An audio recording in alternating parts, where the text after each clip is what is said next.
ಸ್ನೇಹಿತರೆ ನಮಸ್ತೆ, ನಾನು ನಿಮ್ಮ ಚೇತನ. ರಾಮನಗರ ತಾಲೂಕು ಕಲ್ಯಾಣ್ ಹೋಬಳಿ ಅವೇರಳ್ಳಿ ಕರ್ನಾಟಕ ಪಬ್ಲಿಕ್ ಶಾಲೆಯಲ್ಲಿ 78ನೇ ಸ್ವಾತಂತ್ರ್ಯೋತ್ಸವ ಆಚರಣೆ ಮಾಡಿದ ಸಂದರ್ಭ ಹಾಗೂ ಅದೇ ಶಾಲೆಯ ಹಿರಿಯ ವಿದ್ಯಾರ್ಥಿಗಳಿಂದ SSLCಯಲ್ಲಿ ಹೆಚ್ಚು ಅಂಕ ಪಡೆದ 3 ವಿದ್ಯಾರ್ಥಿಗಳಿಗೆ ಪ್ರತಿಭಾ ಪುರಸ್ಕಾರ ಮಾಡಿದ ವಿದ್ಯಾರ್ಥಿಗಳು. ಸ್ನೇಹಿತರೆ, ಈ ವಿಡಿಯೋ ಹೇಗಿದೆ ಅಂತ ಕಮೆಂಟ್ ಮಾಡಿ. ಹಾಗೆ ನಮ್ಮ ಚಾನಲ್ನ ಸಬ್ಸ್ಕ್ರೈಬ್ ಮಾಡ್ಕೊಂಡಿಲ್ಲ ಅಂದರೆ ಸಬ್ಸ್ಕ್ರೈಬ್ ಮಾಡ್ಕೊಳ್ಳಿ. ವಿಡಿಯೋ ಇಷ್ಟ ಆದರೆ ಲೈಕ್ ಕೂಡ ಮಾಡಿ ಸ್ನೇಹಿತರೆ.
Class attention! National salute! राष्ट्रगीत शुरू कर!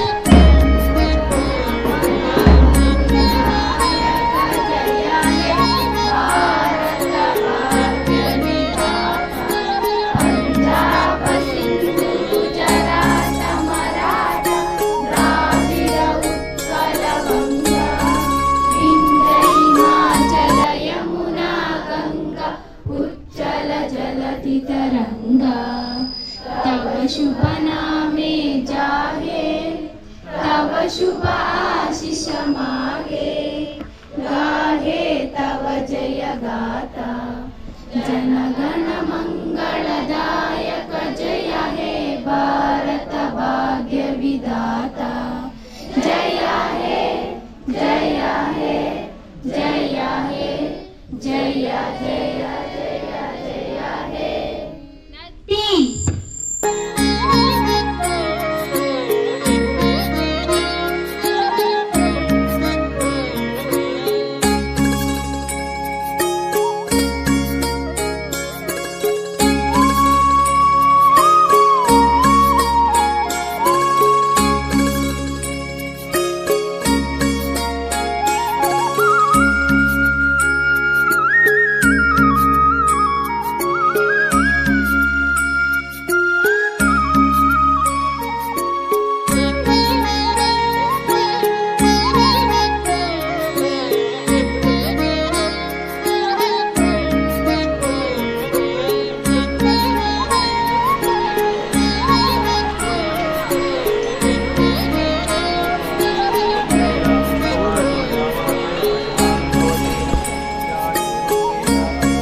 या एवं वेद योपामायतनं वेद आयतनवान् भवति चन्द्रमा वा अपां पुष्पं पुष्पवान् प्रजा वा पशुमान् भवति ॐ तच्छयोरारुणीमहे गातुं यज्ञाय दैवी स्वस्तिरस्तु नः स्वस्तिर्मानुषेभ्यः ऊर्ध्वं शुभोजंशन्नम् अस्तु धपदे शं चतुष्पदे ॐ सहना भवतु सहनो भुनक्तु सह वीर्यं करवावहै तेजस्विनामरूपमस्तु मा विद्विषावहै ॐ शान्ति शान्ति शान्तिः वेदोक्तं समर्पयामि।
ವೇದಿಕೆ ಮೇಲಿರುವಂಥ ಗಣ್ಯರೇ, ಪ್ರೀತಿಯ ವಿದ್ಯಾರ್ಥಿಗಳೇ, ನಾವಿವತ್ತು 78ನೆಯ ಸ್ವಾತಂತ್ರ್ಯ ದಿನಾಚರಣೆಯನ್ನು ಬಹಳ ಸಂತಸದಿಂದ ಸಂಭ್ರಮದಿಂದ ಅದ್ಧೂರಿಯಿಂದ ಆಚರಣೆ ಮಾಡ್ತಾ ಇದ್ದೇವೆ. ನಾವಿವತ್ತು ಈ ಕಾರ್ಯಕ್ರಮವನ್ನು ಆಚರಣೆ ಮಾಡಬೇಕಾದ್ರೆ ಎಷ್ಟೋ ಮಹಾನುಭಾವರ ಪ್ರಾಣತ್ಯಾಗ ಇದೆ. ಇದರಿಂದ ತನು ಮನ ಧನಗಳನ್ನು ನಮ್ಮ ನಾಡಿಗೋಸ್ಕರ ಅರ್ಪಿಸಿದ್ದಾರೆ. ಇದು ಬಹಳ ಶ್ರೇಷ್ಠವಾಗಿರ್ತಕ್ಕಂಥ ಕಾರ್ಯಕ್ರಮ. ಆ ಎಲ್ಲ ಮಹಾನುಭಾವರನ್ನು ನೆನೆಸಬೇಕಾಗಿರ್ತಕ್ಕಂಥ ಅಫ್ಕೋರ್ಸ್ ಪ್ರತಿ ದಿನವೂ ಸಹ ಅವರ ತ್ಯಾಗವನ್ನು ನಾವೆಲ್ಲರೂ ಸ್ಮರಿಸಲೇಬೇಕು. ಇವತ್ತು ವಿಶೇಷವಾಗಿ ಅವ್ರನ್ನ ಸ್ಮರಿಸ್ತಾ ವಿಶೇಷವಾಗಿರ್ತಕ್ಕಂಥ ಗೌರವವನ್ನು ಅರ್ಪಿಸ್ತಾ ಇದ್ದೀವಿ ನಾವು. ಯಾಕಂದರೆ ಒಬ್ಬ ದೇಶ ಪ್ರೇಮಿ ಬಾಲ್ಯದಲ್ಲಿದ್ದಾಗ ಅವರಪ್ಪ ಜಮೀನಲ್ಲಿ ಬಿತ್ತನೆ ಮಾಡೋದು ನೋಡ್ತಾ ಇರ್ತಾನೆ. ಕೇಳ್ತಾನೆ, ಏನು ಮಾಡ್ತಿದ್ಯಾ ಅಂತ. ಏನಿಲ್ಲ ಕಣೋ, ಇದು ನನಗೆ ಬಿತ್ತನೆ ಮಾಡಿದರೆ ಬೆಳೆ ಬರುತ್ತೆ ಮುಂದೆ ಅಂತ ಹೇಳ್ತಾನೆ. ಹೌದನಪ್ಪ ಅಂತ ಹೇಳ್ತಾನೆ. ಒಂದು ಸ್ವಲ್ಪ ದಿವಸ ಆದ್ಮೇಲೆ ಗಿಡ ನೆಡ್ತಾ ಇರ್ತಾನೆ ಅವರಪ್ಪ. ಅಪ್ಪ ಈಗೇನು ಮಾಡ್ತಿದ್ದೆ ಅಂತ ಕೇಳ್ತಾನೆ. ಗಿಡ ನೆಡ್ತಾ ಇದ್ದೀನಿ ಕಣೋ, ಇದಕ್ಕೆ ನೀರು ಗೊಬ್ಬರ ಹಾಕಿದ್ರೆ ಇದು ಬೆಳೆದು ಇದೇ ತರ ಹಲವಾರು ಫಲಗಳನ್ನ ಕೊಡುತ್ತೆ ಅಂತ ಹೇಳ್ತಾನೆ. ಸರಿಯಪ್ಪ ಅಂತ ಹೇಳ್ತಾನೆ. ಮಾರನೇಸಿ ಹುಡುಗ ಏನ್ ಮಾಡ್ತಾನೆ, ಬಂದೂಕ ನಿಟ್ಬಿಟ್ಟು, ಗುಂಡಿ ತೋಡ ಬಂದೂಕ ನಿಟ್ಬಿಟ್ಟು ಅದಕ್ಕೆ ನೀರು ಗೊಬ್ಬರವನ್ನು ಹಾಕ್ತಾ ಇರ್ತಾನೆ. ಅಪ್ಪ ಕೇಳ್ತಾನೆ, ಏನ್ ಮಾಡ್ತಿದ್ದೇವ ಮಗ ಅಂತ. ಏನಿಲ್ಲಪ್ಪ, ನೀನ್ ಹೇಳಿದಲ್ಲ ಗಿಡ ನೆಟ್ಬಿಟ್ಟು ಅದು ಗೊಬ್ಬರ ನೀರು ಹಾಕಿದ್ರೆ ಅದು ಬೆಳೆದು ದೊಡ್ಡದಾಗಿ ಇನ್ನು ಹಲವಾರು ಇದೇ ತರ ಹಣ್ಣುಗಳನ್ನ ಕೊಡುತ್ತೆ ಅಂತ ಹೇಳ್ದಲ್ಲ, ಅದೇ ತರ ಈ ಬಂದೂಕಕ್ಕೆ ನಾನು ನೆಟ್ಟು ಈಗ ನೀರು ಗೊಬ್ಬರ ಹಾಕ್ತಾ ಇದ್ದೀನಿ. ಇದೇ ಇದು ದೊಡ್ಡ ಹೆಮ್ಮರವಾಗಿ ಬೆಳೆದು ಇದೇ ತರ ಇನ್ನು ನೂರಾರು ಬಂದೂಕಗಳನ್ನು ಕೊಡುತ್ತೆ. ಆ ಬಂದಂತ ಬಂದೂಕಿನಿಂದ ಬ್ರಿಟಿಷರನ್ನ ಹೊಡೆದು ನಾನು ಅವ್ರನ್ನ ಗುಂಡಿನಿಂದ ಹೊಡೆದು ಓಡಿಸ್ತೀನಪ್ಪ ನಾನು ಅಂತ ಹೇಳ್ತಾನೆ ಬಾಲ್ಯದಲ್ಲಿ. ಆ ವ್ಯಕ್ತಿ ಭಗತ್ ಸಿಂಗ್. ಅವ್ರಿಗೆ ಏನು ನೇಣಿಗಂಬ ಶಿಕ್ಷೆ ಆಗುತ್ತೆ. ತಾಯಿ ಬರ್ತಾರೆ, ಮಾರನೇ ದಿವಸ ಬೆಳಿಗ್ಗೆ ನೇಣಾಕ್ತಾರೆ, ಕಣ್ಣೀರ್ ಹಾಕ್ತಾ ಇರ್ತಾರೆ ತಾಯಿ. ಅದ್ ನೋಡಿ ಬ್ರಿಟಿಷ್ನವ್ರು ಹೇಳ್ತಾರೆ ಏನಂತ, ಈ ಬುದ್ಧಿ ಮೊದ್ಲೇ ಇರ್ಬೇಕಿತ್ತು, ನಿನ್ ಮಗನಿಗೆ ಮೊದ್ಲೇ ಹೇಳ್ಬೇಕಿತ್ತು, ನೀನು ಇದೇನು ಮಾಡಬಾರ್ದಿತ್ತು ಅಂತ.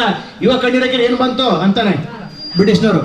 ತಾಯಿನೇ ಹೇಳ್ತಾಳೆ, ನೋಡ್ತಾರೆ, ಮತ್ತೆ ಮಗ ನೋಡಿ ಕಣ್ಣೀರ್ ಹಾಕ್ತಾರೆ. ಮಗ ಭಗತ್ ಸಿಂಗ್ ಹೇಳ್ತಾನೆ, ಯಾಕಮ್ಮ ಕಣ್ಣೀರ್ ಹಾಕ್ತಾ ಇದೆಯಾ, ನಾನು ಸಾಯ್ತಾ ಇರೋದಕ್ಕೆ ನೀನು ಬೇಜಾರಾಗ್ತಾ ಇದೆಯಾ, ನೋವಾಗ್ತಾ ಇದೆಯಾ ಅಂತ ಕೇಳ್ತಾನೆ. ತಾಯಿ ಎಂತ ಮಾತು ಹೇಳ್ತಾರೆ, ಅದಕ್ಕೆಲ್ಲ ಬೇಜಾರಾಗ್ತಾ ಇರೋದು, ದೇಶಕ್ಕೋಸ್ಕರ ಎಷ್ಟು ಅದ್ಭುತವಾಗಿರ್ತಕ್ಕಂಥ ಹೋರಾಟವನ್ನು ಮಾಡಿದ್ಯಾ, ಇದೇ ತರ ಹೋರಾಟ ಮಾಡ್ಲಿಕ್ಕೆ ನನಗೆ ಇನ್ನೊಬ್ಬ ಮಗ ಇಲ್ವಲ್ಲ ಅಂತ ಬೇಜಾರಾಗ್ತಿದೆ ಕಣ, ಅದಕ್ಕೆ ಕಣ್ಣೀರು ಬರ್ತಾ ಇದೆ ಅಂತ ಹೇಳ್ತಾರೆ. ಎಂತ ಅದ್ಭುತವಾದ ಮಾತಾ ತಾಯಿದು. ಅಂತ ಮಹಾನ್ ದೇಶ ಪ್ರೇಮಿಗಳನ್ನ, ಅಂತ ಮಹಾನ್ ತ್ಯಾಗ ಮೂರ್ತಿಯಾಗಿರ್ತಕ್ಕಂಥ ಎಷ್ಟೋ ಜನ ತಾಯಂದಿರನ್ನ ಕಂಡಿರ್ತಕ್ಕಂಥ ನಾಡು ಇದು. ಅವರೆಲ್ಲರಿಗೂ ಗೌರವ ಸಮರ್ಪಣೆ ಮಾಡಬೇಕಾದ್ರೆ ನಮ್ಮೆಲ್ಲರ ಆದ್ಯ ಕರ್ತವ್ಯ. ಸೊ ಪ್ರೀತಿಯ ವಿದ್ಯಾರ್ಥಿಗಳೇ, ನಾವು ಸ್ವಾತಂತ್ರ್ಯ ಪಡೆದಿದ್ದೇವೆ, ದೇಶ ಅಭಿವೃದ್ಧಿ ಆಗ್ತಾ ಇದೆ, ಈ ಮುಂದಿನ ನಮ್ಮ ದೇಶದ ಅಭಿವೃದ್ಧಿ ನಿಂತಿರ್ತಕ್ಕಂಥದ್ದು ನಿಮ್ಮ ಮೇಲೆ. ಹಾಗಾಗಿ ಶಿಸ್ತು, ಸಂಸ್ಕಾರ, ಮೌಲ್ಯ ಇವೆಲ್ಲವನ್ನು ನಾವು ಕಾಪಾಡ್ಕೊಳ್ತಾ ರೂಢಿಸ್ಕೊಳ್ತಾ ನಮ್ಮ ದೇಶವನ್ನ ಮತ್ತಷ್ಟು ಎತ್ತರಕ್ಕೆ ಕೊಂಡೊಯ್ತಾ ಹೋಗೋಣ. ನಮ್ಮ ದೇಶವನ್ನ ಡೆವಲಪಿಂಗ್ ಕಂಟ್ರಿ ಲಿಸ್ಟ್ ಇಂದ ಡೆವಲಪ್ಡ್ ಕಂಟ್ರಿ ಲಿಸ್ಟ್ಗೆ ನಾವೆಲ್ಲ ತಗೊಂಡೋಗೋಣ ಅಂತ ಹಾರೈಸ್ತಾ ಇದ್ದೇನೆ. ಮತ್ತೊಮ್ಮೆ ತಮ್ಮೆಲ್ಲರಿಗೂ ಸಹ 78ನೇ ಸ್ವಾತಂತ್ರ್ಯೋತ್ಸವದ ಹಾರ್ದಿಕ ಶುಭಾಶಯಗಳು. ಜೈ ಹಿಂದ್, ಜೈ ಕರ್ನಾಟಕ.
ಮೂರನೇದೀಗ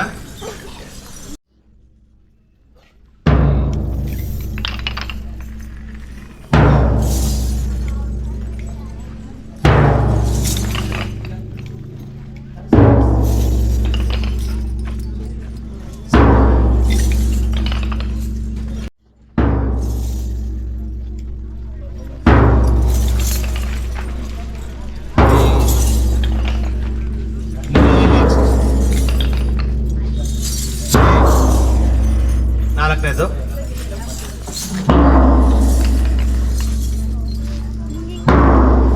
ಕಲಿತಂತಹ ಅನುಭವಗಳು ಹಾಗೂ ಇದರ ಪ್ರಕೃತಿಯನ್ನು ನಾನು ನೋಡಿದಾಗ ಬಹುತೇಕ ಬದಲಾವಣೆಗಳಾಗಿರೋದನ್ನ ನಾನು ಗುರುತಿಸಿದ್ದೇನೆ. ನಿಮ್ಮೆಲ್ಲ ಸ್ಟ್ರೆಂತ್ ನೋಡಿದಾಗ ನಮ್ಮ ಸ್ಟ್ರೆಂತ್ ತುಂಬಾ ಜಾಸ್ತಿ ಇತ್ತು. 1000 ಗಟ್ಟಲೆ ಮಕ್ಕಳು ನಮ್ಮಲ್ಲಿ ಈ ಸ್ಕೂಲಲ್ಲಿ ವ್ಯಾಸಂಗ ಮಾಡ್ತಾ ಇದ್ವಿ. ಇಲ್ಲಿ ಕಲಿತಂತಹ ವಿದ್ಯೆ ಇವತ್ತಿಗೆ ನನ್ನ ಅನ್ನದ ದಾರಿ ಮಾರ್ಗವಾಗಿದೆ. ನಾನು ಕಲಿತಿದ್ದು ಕನ್ನಡ ಮೀಡಿಯಮ್ಮೇ. ಇವತ್ತು ನಾನು ಕನ್ನಡದಲ್ಲಿ ಏನು ಟಿಪ್ಪಣಿಗಳನ್ನ ರಚಿಸ್ತೀನಿ, ಇದು ಮಾಡ್ತೀನಿ, ಎಲ್ಲದಕ್ಕೂ ನನಗೆ ಪ್ರಾಶಸ್ತ್ಯ ಅನ್ನೋದು ನಾನು ಕೆಲಸ ಮಾಡ್ತಿರುವಂಥ ಜಾಗದಲ್ಲಿ ಅತಿ ಮುಖ್ಯವಾಗಿ ಸಿಕ್ಕಿರುವಂತಹ ಮನ್ನಣೆ ಆಗಿದೆ. ಇಲ್ಲಿ ನಾನು ಈ ದಿನ ಮಾತಾಡೋಕ್ಕೆ ಬಂದಿರೋ ವಿಷಯ ಏನಂದರೆ, ಹಿರಿಯ ವಿದ್ಯಾರ್ಥಿಗಳ ಸಂಘ GHS ಎಂಬುದು ಒಂದು ಸಂಘವನ್ನು ನಾವು 26ನೇ ತಾರೀಕು 3ನೇ ತಿಂಗಳು 2024ರಂದು ಸಹಕಾರ ಸಂಘಗಳ ಉಪನಿಯಮ 1960 ಇದರಡಿ ನೋಂದಾಯಿಸ್ಕೊಂಡಿದ್ದೇವೆ. ಇದರ ಉದ್ದೇಶ ಏನಂದರೆ, ಸರ್ಕಾರಿ ಶಾಲೆ ನಮ್ಮ ಅವೇರಳ್ಳಿ ಶಾಲೆಯನ್ನು ಮುನ್ನಡೆಸಬೇಕು, ಅಭಿವೃದ್ಧಿಯತ್ತ ಕೊಂಡೊಯ್ಯಬೇಕು. ಇಲ್ಲಿ ಕಲಿತಂತಹ ವಿದ್ಯಾರ್ಥಿಗಳಿಂದ ಒಂದು ಆರ್ಥಿಕ ಸಹಾಯ ಆಗಿರ್ಬೋದು, ಇಲ್ಲ ಅಂತ ಅಂದರೆ ಯಾವುದಾದ್ರೂ ಒಂದು ಮೂಲದ ಸಹಾಯಗಳಾಗಿರ್ಬೋದು, ಸಾಮಾಜಿಕವಾಗಿ, ಆರ್ಥಿಕವಾಗಿ, ಶೈಕ್ಷಣಿಕವಾಗಿ ಅಂತಹ ಸಹಾಯಗಳನ್ನು ಮಾಡುವಂಥವರನ್ನ ಕ್ರೋಢೀಕರಣ ಮಾಡಿಕೊಂಡು ಈ ಶಾಲೆಯನ್ನು ಅಭಿವೃದ್ಧಿ ಮಾಡೋದು ನಮ್ಮ ಸಂಘದ ಉದ್ದೇಶ ಆಗಿದೆ. ಈ ಸಂಘದ ಪದಾಧಿಕಾರಿಗಳ ಪಟ್ಟಿ ಇಲ್ಲಿದೆ, ಹೇಳ್ತಾ ಹೋಗ್ತೀನಿ. ಶ್ರೀಯುತ ಮಧು ಅವರು ಈ ಸಂಘದ ಅಧ್ಯಕ್ಷರಾಗಿರ್ತಾರೆ, ಶ್ರೀಮತಿ ಮಹಾಲಕ್ಷ್ಮಿ ಉಪಾಧ್ಯಕ್ಷರು, ರವಿ CM ಖಾಜಾಂಚಿ ಆಗಿರ್ತಾರೆ, ರಮ್ಯಾ ಅವರು ಸಹ ಕಾರ್ಯದರ್ಶಿ, ಚೇತನ್ ಸಂಚಾಲಕರು, ಹಾಗೆ ನಂಜುಂಡಯ್ಯ ಇವರು ಪ್ರಧಾನ ಕಾರ್ಯದರ್ಶಿ ಆಗಿರ್ತಾರೆ. ಇಲ್ಲಿ ಉಪಸ್ಥಿತರು ಒಬ್ರು ನಾಗರಾಜ್ ಅಂತನೂ ಇದ್ದಾರೆ, ಹಿರಿಯ ವಿದ್ಯಾರ್ಥಿ. ನಮ್ಮಲ್ಲಿ ಕಾರ್ಯಕಾರಿ ಸಮಿತಿ ಸಭೆಯಲ್ಲಿ 21 ಸದಸ್ಯರನ್ನ ಒಳಗೊಂಡಂತಹ ಕಾರ್ಯಕಾರಿ ಸಮಿತಿಯನ್ನ ಒಳಗೊಂಡಿದೆ. ಇದರ ಮುಖ್ಯ ಉದ್ದೇಶ ಅಭಿವೃದ್ಧಿ, ನಿಮ್ಮೆಲ್ಲರ ಅಭಿವೃದ್ಧಿ ಅಷ್ಟೇ. ಇದು ಯಾವುದೇ ಅಂತ ಸ್ವಾರ್ಥ ಇನ್ನೊಂದು ಅದರ ಅಡಿಯಲ್ಲಿ ಸ್ಥಾಪನೆ ಆಗಿರುವಂತಹ ಸಂಘ ಅಲ್ಲ. ಇಲ್ಲಿ ನಿಮ್ಮನ್ನು ಒಳಗೊಂಡಂತೆ ಒಂದು ಸಂಘ ರಚನೆ ಆಗಿರೋದು. ಈ ಸಂಘದ ಸದಸ್ಯತ್ವ ಏನು ನೋಂದಣಿ ಉಪನೋಂದಣಿ ಕಾರ್ಯಕ್ರಮಗಳನ್ನ ಆಯೋಜನೆ ಮಾಡೋದ್ರಲ್ಲಿ ನಮ್ಮ ಸ್ಕೂಲಲ್ಲಿ ಇರುವಂಥ ಉಪಪ್ರಾಂಶುಪಾಲರಾದಂತಹ ಶ್ರೀಮತಿ ಪುಷ್ಪಲತಾ ಮೇಡಮ್ ಅವರು ನಮಗೆ ಎಲ್ಲ ರೀತಿಯಾದಂಥ ಸಹಕಾರಗಳನ್ನ ಕೊಟ್ಟಿದ್ದಾರೆ. ಅವರಿಗೆ ನಾನು ಅಭಿನಂದನೆಯನ್ನು ಸಲ್ಲಿಸ್ತೀನಿ. ಅವ್ರ ಬಳಿ ನೋಂದಣಿಗೆ ಸಂಬಂಧಪಟ್ಟಂತಹ ಒಂದು ಪತ್ರಗಳಿದ್ದಾವೆ, ಅದನ್ನು ತಗೊಂಡು ಅರ್ಜಿಗಳಿದ್ದಾವೆ, ಅದನ್ನು ತಗೊಂಡು ಅದರಲ್ಲಿ ನಿಮ್ಮ ನೋಂದಣಿಯನ್ನು ಮಾಡ್ಕೋಬೇಕು ಅಂತ ನಾನು ಈ ಮುಖಾಂತರ ಕೇಳ್ಕೊಳ್ತೀನಿ. ನನಗೆ ತೊದಲು ಬರ್ತಿದೆ, ಯಾಕೆ ಅಂತ ಅಂದರೆ ಇದು ನಾನು ಕಲಿತಂಥ ಜಾಗ. ನಾವು ದೇವಸ್ಥಾನಕ್ಕೆ ಮೆಟ್ಲು ಹತ್ತಬೇಕಾದ್ರೆ ಅಷ್ಟೊಂದು ಭಯ ಆಗಲಿ ಭಕ್ತಿ ಆಗಲಿ ಇರಲ್ಲ. ಗರ್ಭಗುಡಿ ಅಂತ ಒಳಗಡೆ ಹೋದಾಗ ಆ ಶ್ರದ್ಧೆ ಭಕ್ತಿ ಎಷ್ಟೆಲ್ಲ ಇರುತ್ತಲ್ಲ, ಇಲ್ಲಿ ನನಗೆ ನಡಕವನ್ನು ಉಂಟು ಮಾಡ್ತಾ ಇದೆ. ಅದು ಈ ಜಾಗದ ಮಹತ್ವ ಅಂತ ಹೇಳೋಕ್ಕೆ ನಾನು ಇಷ್ಟಪಡ್ತೀನಿ. ನಮ್ಮ ಮಠಾಧ್ಯಕ್ಷರು ಒಂದು ಮಾತು ಹೇಳಿದ್ರು, ನಮ್ಮಲ್ಲಿ ಶ್ರದ್ಧೆ ಮತ್ತು ಸಂಯಮ, ತಾಳ್ಮೆ ಇವೆಲ್ಲ ಇದ್ದರೆ ನಾವೇನಾಗ್ತೀವಿ ಅನ್ನೋದಕ್ಕೆ ನಾನು ಒಂದು ಉದಾಹರಣೆ ಕೊಟ್ಕೊಂಡು ಹೋಗ್ತೀನಿ. ನಿಮ್ಗೆಲ್ಲರಿಗೂ ಫ್ರೀಯಾಗಿ ಒಂದು ವಸ್ತು ಸಿಗುತ್ತೆ ಅಂದರೆ, ವಸ್ತು ಅಲ್ಲ ಅದು, ಏನಂದರೆ ಎಲ್ರಿಗೂ ಫ್ರೀಯಾಗಿ ಒಂದು ಟೈಮು ಎಲ್ರಿಗೂ 24 ಗಂಟೆ ಸಮವಾಗಿ ಸಿಗುತ್ತೆ. ಯಾರು ಅದಕ್ಕೆ ದುಡ್ಡು ಕೊಟ್ಟು ತಗೋಬೇಕಾಗಿಲ್ಲ. ಆ ಟೈಮನ್ನು ನೀವು ಸೇವ್ ಮಾಡ್ಕೊಳಕ್ಕಾಗಲ್ಲ, ಆದರೆ ಯೂಸ್ ಮಾಡ್ಕೊಬೋದು. ಒಬ್ಬ ಯಶಸ್ವಿ ವ್ಯಕ್ತಿ ಏನಿರ್ತಾನಲ್ಲ, ಅವನು ಆ ಟೈಮನ್ನು ಯೂಸ್ ಮಾಡ್ಕೊಂಡಿರೋದಕ್ಕೆ ಯಶಸ್ವಿ ಮಟ್ಟದಲ್ಲಿ ಕುತ್ಕೊಂಡಿರ್ತಾನೆ. ಅದಕ್ಕೆ ಅವನು ಪರಿಶ್ರಮ ಪಟ್ಟಿರ್ತಾನೆ. ಆ ಪರಿಶ್ರಮನ ನೀವು ಪಟ್ಟರೆ ಮುಂದೊಂದು ದಿನ ಈ ಜಾಗದಲ್ಲಿ ಕೂರುವಂಥ ವ್ಯಕ್ತಿಗಳು ನೀವು ಆಗ್ತೀರ. ಅದಕ್ಕೆ ಎಲ್ಲರೂ ಆ ನಿಟ್ಟಿನಲ್ಲಿ ಕೆಲಸ ಮಾಡಿ. ಈಗ 10th ಸ್ಟ್ಯಾಂಡರ್ಡ್ ಓದ್ತಾ ಇರೋ ಮಕ್ಕಳು ವೇದಿಕೆ ಹಿಂಭಾಗದಲ್ಲಿ ಇರ್ಬೋದೇನೋ, ಅವರು ಈ ಹೊತ್ತಿಗೆ ಆ ಟೈಮನ್ನು ನಾವು ಓದೋದ್ರಲ್ಲೇ ಕೊಡಬೇಕು ಅಂತ ಇವತ್ತಿಂದ ಅವರು ಡಿಸೈಡ್ ಮಾಡಿದ್ರೆ ಮುಂದೊಂದು ದಿನ ಅವರು IAS ಆಫೀಸರು ಆಗ್ಬೋದು, ಪ್ರಧಾನಮಂತ್ರಿ ಹುದ್ದೆಗೂ ಹೋಗ್ಬೋದು. ಈ ದಿನ ಸ್ವತಂತ್ರ ದಿನಾಚರಣೆ ನಾವು ಮುಖ್ಯ ವಾಹಿನಿಯಲ್ಲಿ ಬಂದಿರುವಂಥ ಗಾಂಧೀಜಿಯವರು, ಸುಭಾಷ್ ಚಂದ್ರ ಬೋಸ್, ಭಗತ್ ಸಿಂಗ್ ಅವ್ರನ್ನೆಲ್ಲ ನೆನೆಸ್ಕೊಳ್ತೀವಿ. ಅದೇ ಥರ ಲಾಲ್ ಬಹದ್ದೂರ್ ಶಾಸ್ತ್ರಿಯವರು ಕೂಡ ಇದ್ದಾರೆ. ಅವ್ರದ್ದು ಹುಟ್ಟಿದ ದಿನ ಅಕ್ಟೋಬರ್ 2. ಬಹುತೇಕ ಮಂದಿ ಅವರನ್ನು ನೆನಪಿಸ್ಕೊಳ್ಳಲ್ಲ. ಅವ್ರು ಪ್ರಧಾನಿ ಮಂತ್ರಿ ಆಗಿದ್ದಂಥ ವೇಳೆಯಲ್ಲಿ ಅವ್ರ ಮಗ ಏನು ಮಾಡಿರ್ತಾನೆ, ಅವನಿಗಿನ್ನ 16 ಇಯರ್ ಇರುತ್ತೆ. ಅವನು ಹೋಗಿ ಡ್ರೈವಿಂಗ್ ಲೈಸೆನ್ಸ್ನ ತಗೋಬಿಟ್ಟಿರ್ತಾನೆ. ಆವಾಗ ಅವರು ಅವ್ರ ತಂದೆಗೆ ತೋರ್ಸಕ್ಕೆ ಬರ್ತಾನೆ ಅವನು, ಅಪ್ಪ ನೋಡು ನಾನು ಡ್ರೈವಿಂಗ್ ಲೈಸೆನ್ಸ್ ತಗೋಬಿಟ್ಟಿದ್ದೀನಿ 16ನೇ ವಯಸ್ಸಿಗೆ ಅಂತ. ಆವಾಗ ಲಾಲ್ ಬಹದ್ದೂರ್ ಶಾಸ್ತ್ರಿಯವರು ಒಂಥರ ಹಿಂಗೆ ಅಂದರೆ ನಾಚಿಕೆಯ ಮುಖ ಇಟ್ಕೊಂಡು ತಲೆ ಬಾಗ್ತಾರೆ.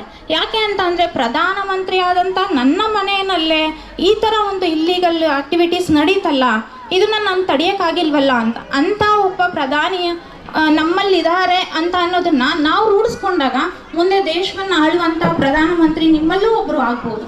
ನೀವು ಎಷ್ಟು ಇವತ್ತಿನ ದಿನ ಸಮಯಕ್ಕೆ ಬೆಲೆ ಕೊಡ್ತೀರೋ ಆ ಬೆಲೆ ನಿಮ್ಮ ಜೀವನದಲ್ಲಿ ನಿಮಗೆ ಬೆಲೆ ಇರುವಂತೆ ಮಾಡುತ್ತೆ. ಇದನ್ನು ನೀವು ಟೈಮ್ ಟೇಬಲ್ ಹಾಕೊಳ್ಳಿ, ನಾನು ಇಷ್ಟೊತ್ತು ಓದಬೇಕು, ನಾನು ಇದನ್ನೇ ಮಾಡಬೇಕು ಅಂತ. ಈ ನಮ್ಮ ಶಾಲೆಯಿಂದ ತೇರ್ಗಡೆ ಹೊಂದಿರುವಂತಹ ವಿದ್ಯಾರ್ಥಿಗಳಲ್ಲಿ ಅತಿ ಹೆಚ್ಚು ಅಂಕಗಳನ್ನು ಗಳಿಸಿ ಪ್ರಥಮ, ದ್ವಿತೀಯ ಹಾಗೂ ತೃತೀಯ ಸ್ಥಾನದಲ್ಲಿ ಇರುವಂಥ ವಿದ್ಯಾರ್ಥಿಗಳಿಗೆ ನಮ್ಮ ಹಿರಿಯ ವಿದ್ಯಾರ್ಥಿಗಳ ಸಂಘದ ವತಿಯಿಂದ ಸನ್ಮಾನ ಕಾರ್ಯಕ್ರಮವನ್ನು ಹಮ್ಮಿಕೊಂಡಿದ್ದೇವೆ.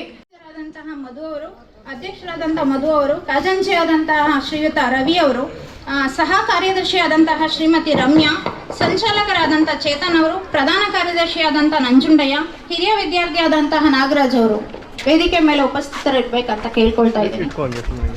ಇಲ್ಲಿ ಇನ್ನೊಂದು ವಿಷಯವನ್ನ ಹೇಳ್ತೀನಿ. ಕುಮಾರಿ ಅಂಜಲಿ ಬಾಯಿ ಅವ್ರು ಏನಿದಾರಲ್ಲ, ಅವರು ನನ್ನೊಟ್ಟಿಗೆ ಓದಿರುವಂತಹ ಸುಮಾಬಾಯಿ ಅವರ ಮಗಳು, ಅವ್ರ ತಾಯಿ ಕೂಡ ನನ್ನ ಫ್ರೆಂಡ್ ಅಂತ ಹೇಳ್ಕೊಳ್ಳೋಕೆ ನನಗೂ ಹೆಮ್ಮೆ. ಯಾಕೆಂದರೆ ಈ ಶಾಲೆನಲ್ಲೇ ಓದಿ ಈ ಶಾಲೆನಲ್ಲಿ ಮಗಳನ್ನ ಸೇರಿಸಿ ಇವತ್ತು ತೃತೀಯ ಸ್ಥಾನದಲ್ಲಿ ಬಹುಮಾನ ಪಡ್ಕೊಳ್ತಿರೋದು ಅವರಿಗೂ ಒಂದು ಹೆಮ್ಮೆ ಇರುತ್ತೆ. ಈ ಜಾಗದಲ್ಲಿ ನೀವು ನೆಕ್ಸ್ಟ್ ಇಯರಿಗೆ ಕೂತ್ಕೊಂಡಾಗ ನಿಮ್ಮ ತಂದೆ ತಾಯಿ ತುಂಬಾ ಖುಷಿ ಪಡ್ತಾರೆ. ಅದನ್ನು ಸಾಧನೆ ಮಾಡೋದಕ್ಕೆ ನಮಗೆ ಹಿರಿಯ ಸಂಘದವರಿಗೆ ಕನ್ಫ್ಯೂಸ್ ಆಗಬೇಕು, ಯಾರಿಗೆ ಕೊಡಬೇಕು ಯಾರಿಗೆ ಬಿಡಬೇಕು ಅಂತ. ಅಷ್ಟು ಅಚೀವ್ಮೆಂಟು ನೆಕ್ಸ್ಟ್ 10th ಸ್ಟ್ಯಾಂಡರ್ಡ್ ಮಕ್ಕಳಿಂದ ಆಗಬೇಕು ಅಂತ ನಾನು ನಿಮ್ಮಲ್ಲಿ ಕೇಳ್ಕೊಳ್ತಾ ಇದ್ದೀನಿ.